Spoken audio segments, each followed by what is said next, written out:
Hello dear students, in this session let us study about heat equation. Heat equation.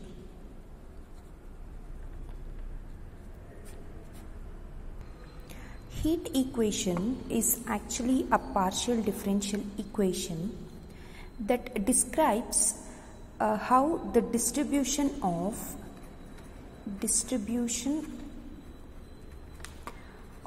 heat changes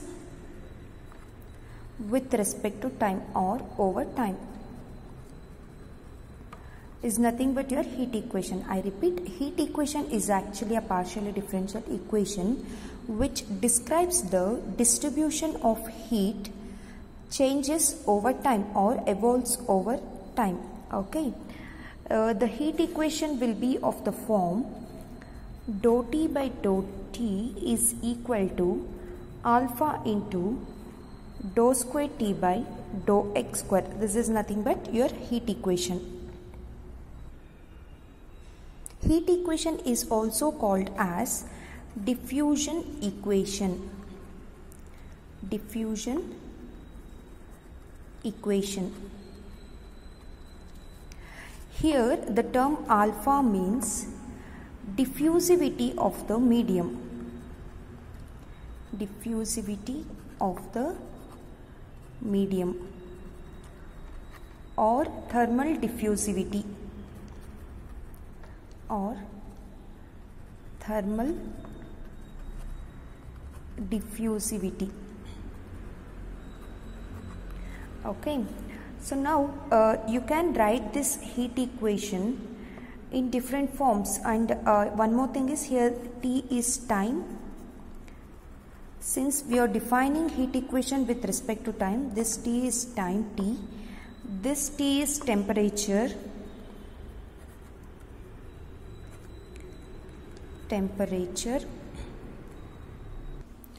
using Newton's notation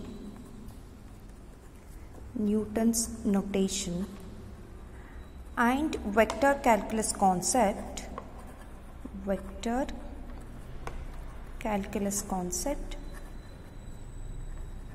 you can write this heat equation as U is equal to alpha into del square U. This is just a complete solution. So in the place of T I have used U, that's it. Okay. Here del is nothing but Laplace operator.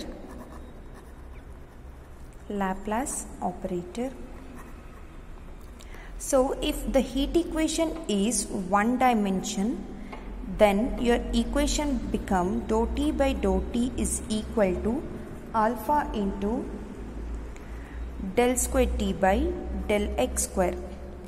If your heat equation is of two dimensional, then you will get dou T by dou T is equal to alpha into dou square T by dou x square plus dou square T by dou y square.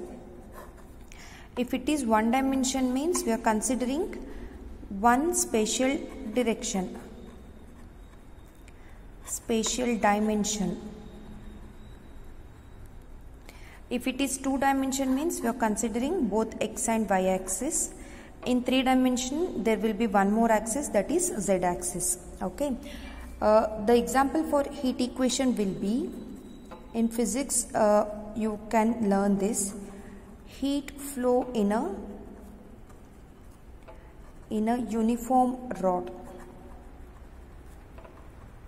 Okay. So now as we have did in wave equation, first let us find out whether our heat equation is elliptic, parabolic or hyperbolic. So the equation is dou T by dou T is equal to alpha into dou square T by dou x square. So in order to find out whether the given equation is hyperbolic, parabolic or elliptic, what we will do? We will compare that equation with our second order partial differential equation, and using the concept of discriminant, that is b square minus 4ac, we will come to conclusion whether the equation is parabolic, hyperbolic or elliptic. So let's do the same procedure for this case. Now first I will compare this equation with a standard second order PDE. This is my second order standard PDE equation. Now I am comparing this with my heat equation. So if you compare these two, you will get A is equal to alpha. A is equal to alpha. Other than that, all other terms will be 0. B is 0, C is 0, D is 0, E is 0 and F is 0. Sorry, E is 0, F is 0 and G is 0. So our equation is B square minus 4AC. Now if you substitute the values here, you will get 0, isn't it? Why? Because we have A is equal to alpha but C is 0 and here B is also 0, so you will get 0. If B square minus 4AC is equal to 0, then it means our heat equation is parabolic equation. So the nature of the heat equation is parabolic. Now using that concept only, that is canonical form only, you can find out the solution. Okay, so the next thing is we have to find out the solution of our heat equation. As we have did in the wave equation, here also we will solve heat equation in different forms. One is variable separable method.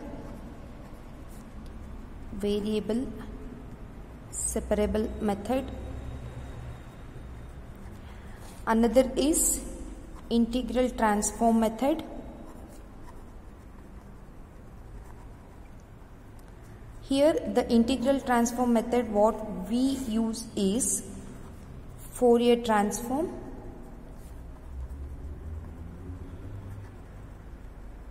Okay, so let's solve one by one using one by one method. Before that, let's find out the elementary solution or fundamental solution of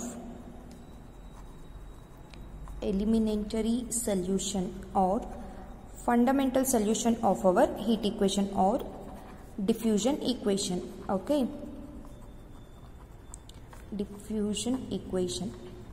So first what I have to, there is a theorem which says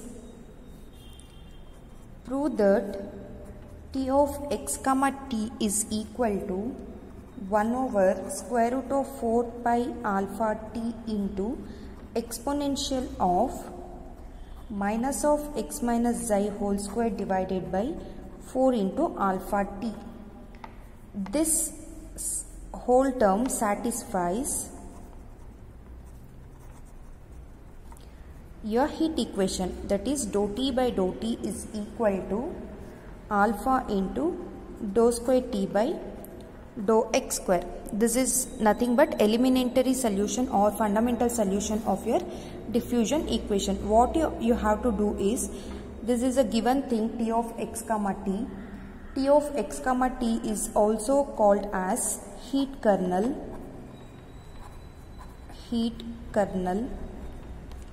which specifies the transition of function from x to next axis, that is y, over a time period t. Okay, so this is nothing but heat kernel. What you have to do, they have already given T of x comma t. You have to find out dou T by dou T and also dou square T by dou x square, and you should show that LHS is equal to RHS. That means if this is equal, means your T of x comma t is satisfying your heat equation. Okay, let's do that now. I have taken the given thing, that is T of x comma t is equal to 1 over square root of 4 pi alpha t into exponential of minus x minus xi whole square by 4 alpha into 1 by t. Exponential of this term is nothing but, you can write this as e power minus x minus xi whole square by 4 alpha t, isn't it? These two are same. Okay, so first I have to find out dou T by dou T, that is dou T with respect to time t. Since here also I have t and here also I have t, what I will do, I will use the product rule of differentiation to find out the value of dou t by dou t. So first I will retain this as it is. I will differentiate this with respect to t. Then I will retain this as it is. I will differentiate this term. Okay, let's do that. I have differentiated here. You can observe the first term I have retained as it is. And differentiation of second term means, here observe carefully, exponential e power at. If you differentiate e power at, you will get a into e power at, isn't it? So similarly, this e power at as it is, and you have to differentiate this term. Since it is 1 by t, you should consider that one also. So what you will get, this is independent of t, so I have written as it is. If you differentiate 1 by t means t power minus 1. So if you differentiate this, you will get minus 1 into t power minus 1, that is minus 1 into t power minus 2, which is nothing but 1 over t square. This minus and this minus will become plus. Okay, plus this term as it is I have written now into, I have to differentiate 1 over root of 4 pi alpha t. First what I have done, I have retained the constant terms 1 over root 4 pi alpha into root t is nothing but t power minus 1 by 2. So if you differentiate t power minus 1 by 2, you will get minus 1 by 2 into t power minus 3 by 2. This numerator term I have shifted to denominator, so you will get minus 1 by 2 into 1 over t power 3 by 2. Now I will change this term without affecting to the original term. Okay, for my simplicity, I will do some simplifications here. What I have did here, this till here everything is same. So here it is square root of 4 pi alpha. So I can write square root of 4 pi alpha as 4 pi alpha by 4 pi alpha power 3 by 2. Okay, so if you are not getting means, take this denominator term to numerator, you will get, I will write it here, you will get 4 pi alpha, this is having power 1, into 4 pi alpha power minus 3 by 2.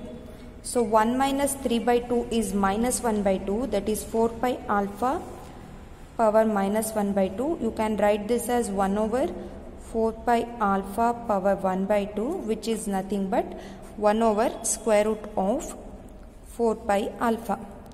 So that's the method I have used here. So you will get minus 4 pi alpha, this minus as it is I have retained, 4 pi alpha by 2 into 4 pi alpha power 3 by 2 into t power 3 by 2. So I have taken whole power 3 by 2. Okay. After the simplification, I have just taken the common terms outside, that is 1 over 4 pi alpha t is here, and this 3 by 2 I can split this into 1 over 2 plus 1, that means 4 pi, I can split that as 4 pi alpha t into square root of 4 pi alpha t. So here also I will get 1 square root of 4 pi alpha t. I have taken that outside, and here also exponential terms are common. So common things are outside. You will left out with x minus xi whole square by 4 alpha t square minus 4 pi alpha by 2 into the left out thing 4 pi alpha t. Here 2 1s are 2 2s are, this pi alpha gets cancelled. So you will get 1 over 2t. Okay. So I have just written this term as it is. Here you will get 1 over 2t. I will call this as equation number 1. Now the second task what I have to do is, I should find out dou t by dou x. Dou t by dou x. After that again I should differentiate that, so that I will get dou square t by dou x square. So for dou t by dou x, Here I have x term, so this I will treat as constant. I have written 1 over square root of 4 pi alpha t as it is. So if you differentiate this, you will get, since it is exponential of, so exponential of minus x minus xi whole square by 4 alpha t into, now I should differentiate this term also, isn't it? So I will get, if you differentiate this, minus 2 into x minus xi by 4 alpha t. Again you should differentiate x. If you differentiate x, you will get 1. Okay, that is our dou t by dou x. Now what I have to do, I have to find out dou square t by dou x square. That means I should differentiate this term again with respect to x. Now I have x term here also as well as here. Again I will treat this as constant since this is independent of x. So 1 over 4 pi alpha t I have taken out. You will get exponential of minus x minus xi whole square by 4 alpha t into, for this I have applied the product rule. Okay, so keep this as a constant in the first step, differentiate this, again treat this as constant and differentiate this. So you will get minus 2 times of 4 alpha t plus, I have retained this as it is, you should differentiate this again, correct? So if you differentiate, you will get exponential of minus x minus xi whole square by 4 alpha t into minus 2 into x minus xi by 4 alpha t. That's why I have put it square here. Here I have one term. So if you differentiate this, again you will get this term. So rather writing twice, I have just squared this term. Okay, you can observe that here. So if you simplify this by taking common terms outside, you will get 1 over square root of 4 pi alpha t into exponential of minus x minus xi whole square by 4 alpha t. I have taken this outside, minus this 2 by 4 alpha t. In this term you will get x minus xi whole square by 4 alpha square t square. So if you multiply this term, you will get this. You can check that. Okay. So here you can observe that this is nothing but my t of x comma t, that is nothing but heat kernel, which is already given 1 over square root of 4 pi alpha t into exponential of minus x minus xi whole square by 4 alpha t. So I have just written it as t of x comma t into, in this you can take 1 over alpha as common. So if you take 1 over alpha, you will get x minus xi whole square by 4 alpha t square minus 1 over 2t. Okay, this means dou t by dou t is equal to t of x comma t into this term. I have got that step by using this equation 1. Even in equation 1, you can observe that this first part is nothing but your t of x comma t, that is heat kernel. Okay, the second term I have retained as it is. You can observe that. So if you equate these two, is it equal? You can observe t of x comma t into x minus xi whole square by 4 alpha t square minus 1 over 2t. That is your left hand side, dou t by dou t. In the right hand side, I have alpha into dou square t by dou x square. So you already found what is dou square t by dou x square. For this, multiply alpha. If you multiply alpha, this alpha and the multiplied alpha will get cancelled. So you will get this term itself. Okay, so that means your heat kernel is satisfying your one-dimensional heat equation. So eliminatory solution is proved here. Okay. The next concept is solving heat equation by variable separable method. Variable separable method. Okay. So what is this? This is your diffusion equation or heat equation, which is in 2 dimension. So we have already seen in wave equation how we can solve variable separable method. In wave equation, we will assume our equation will takes the form, the solution of the equation will takes the form, like if it is u of x comma t, it will take, the solution will take of the form x of x comma into y of y. So next what we were doing, we were finding the solutions for this, isn't it? So similarly we will solve heat equation. Here the initial and boundary conditions are as follows. Equation 2 is your initial condition. Equation 3, 4, 5, 6 are your boundary condition. Now what we have to do, we have to find the solution for our wave equation using variable separable method.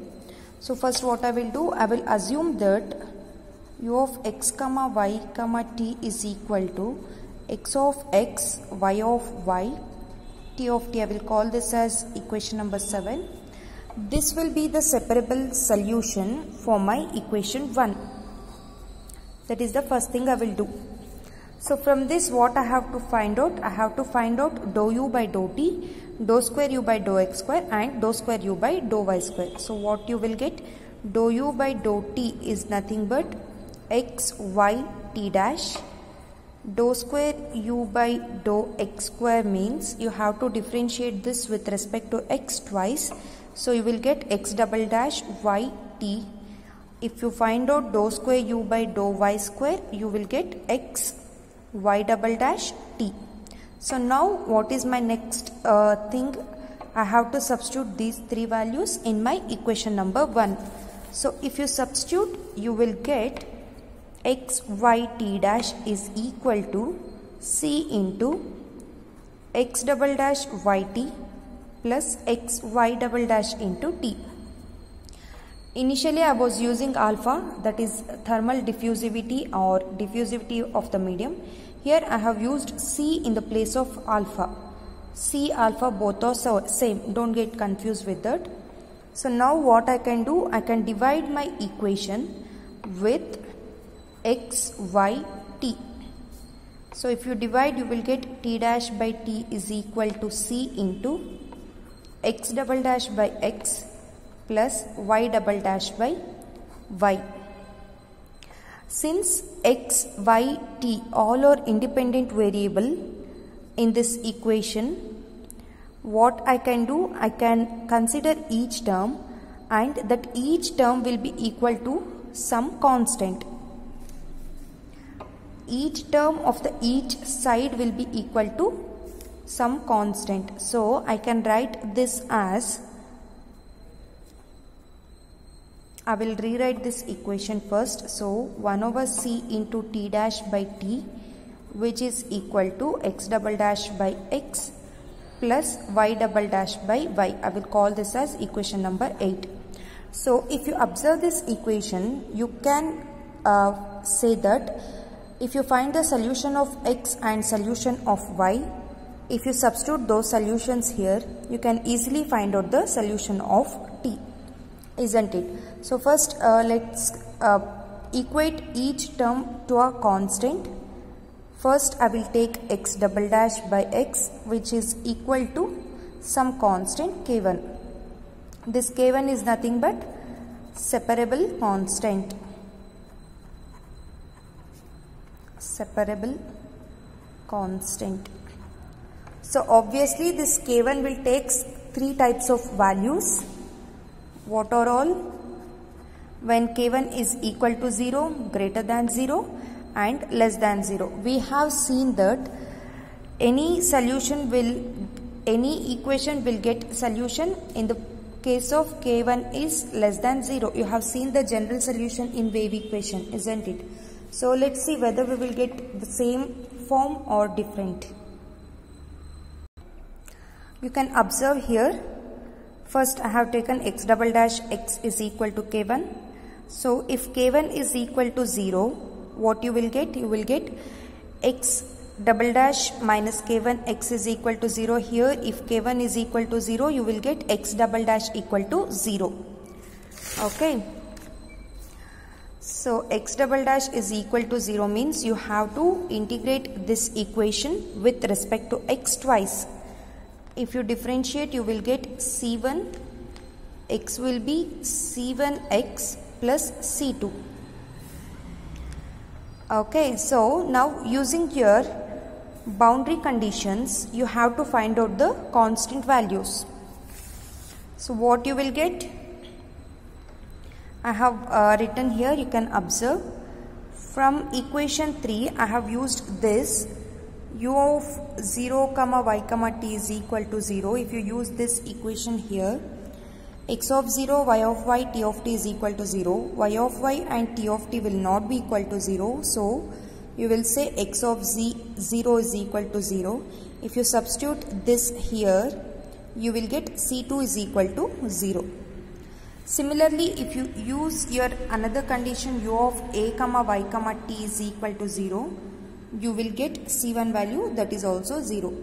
c1 is also 0 and c2 is also 0. So your solution is 0. That means you are getting a trivial solution when k1 is equal to 0. Now what I have to do? I have to find out the solution when k1 is greater than 0. If k1 is greater than 0 means I am just considering some arbitrary constant lambda square for k1. This is greater than 0. So we have seen that you can find out the solution. What you will get? You will get x double dash minus lambda square x is equal to 0. If you write auxiliary equation for this, you can write it as m square minus lambda square is equal to 0. This will be m is equal to plus or minus lambda. So if you write complementary function, you will get x of x is equal to c1 e power lambda t plus c2 e power minus lambda t. So again, using your boundary conditions, you have to find out the value of c1 and c2. Okay. So here I have done that. U of 0, y, t is equal to 0. So x of 0 will be 0. You will get c1 plus c2 is equal to 0. That means c1 is equal to minus c2. If you use your equation 4, you can find out the value of c2 or c1. So x of a, y of y, t of t is equal to 0. Here this x of a will be equal to 0 means you are substituting c2 is equal to minus c1. So c1 e power lambda a minus c1 e power minus lambda a will be equal to 0. So you will get c1 is 0. Since c1 is equal to minus c2, c1 is 0 means you will get c2 is also 0. If c1, c2 both are 0, again you will get a trivial solution in the case of k1 greater than 0. Now what we have to do? We have to find out the solution when k1 is less than 0. Okay. So k1 is less than 0 means it will be negative. So that negative will be in the form of minus lambda square. If you substitute this in your equation, you will get x double dash plus lambda square x is equal to 0. So again this is in the form of auxiliary equation. You can write auxiliary equation for this differential equation. So it will be m square plus lambda square equal to 0. If you find the roots for m, you will get m is equal to plus or minus I into lambda. Again what I have done, I have written the complementary functions for this. So I will get c1 cos lambda x plus c2 sin lambda x. This is your conditions. So if you substitute these values here, what I will get? c1 cos lambda x plus c2 sin lambda x. Sin 0 is 0. So you will get c1 cos lambda 0 is equal to 0. So c1 will be 0. Now what I have to do? I should find out the value of c2. That means since c1 is equal to 0, I will write directly as c2 sin lambda a is equal to 0. Sin lambda a is equal to 0. For different values, sin takes the value 0. So I can write this as sine n pi sine lambda a. So lambda a will be equal to n pi. You will get lambda as n pi by a, isn't it? So if you substitute this to a solution, you will get x of x is equal to c2 sine n pi by a into x. This is your one of the solution. Similarly, what you have to do for y double dash by y is equal to k2, you have to find out the solution. I will write this directly. You can solve that on your own. So when k2 is equal to 0, you will get trivial solution. That means both the constants you will get it as 0. When k2 is greater than 0, that means k2 is equal to lambda square. Again you will get a trivial solutions. But in the case of k2 is less than 0, that is k2 is equal to minus lambda square. Let me change the value of constant. I will change to lambda 1 so that there will be no confusion between x and y solutions. So here you will get y of y is equal to some constant c4 sine into n1 pi by b into y. Why you will get b here? Because you are using your 5 and 6 condition, not 3 and 4. This 3 and 4 you can observe here, x is varying here. That means you can consider this condition to find out the solution for x, not for y. Here y is varying 0 to b. That means you can use this condition in order to find the solution for y. So now I have the value of x, solution of x as well as solution of y. Now what I will do, I have to substitute these solutions to find out t. You can observe here, this is my left hand side. I have written as it is. Since I have chosen x double dash by x as k1 and y double dash by y as k2, I have written k1 plus k2. So after solving, what we understood, we will get solution only in the case of k1 is less than 0 and k2 is less than 0. For that we have taken the value k1 as minus lambda square and k2 as minus lambda 1 square. Now substitute these values here. So this will be 1 over c t dash by t is equal to minus lambda square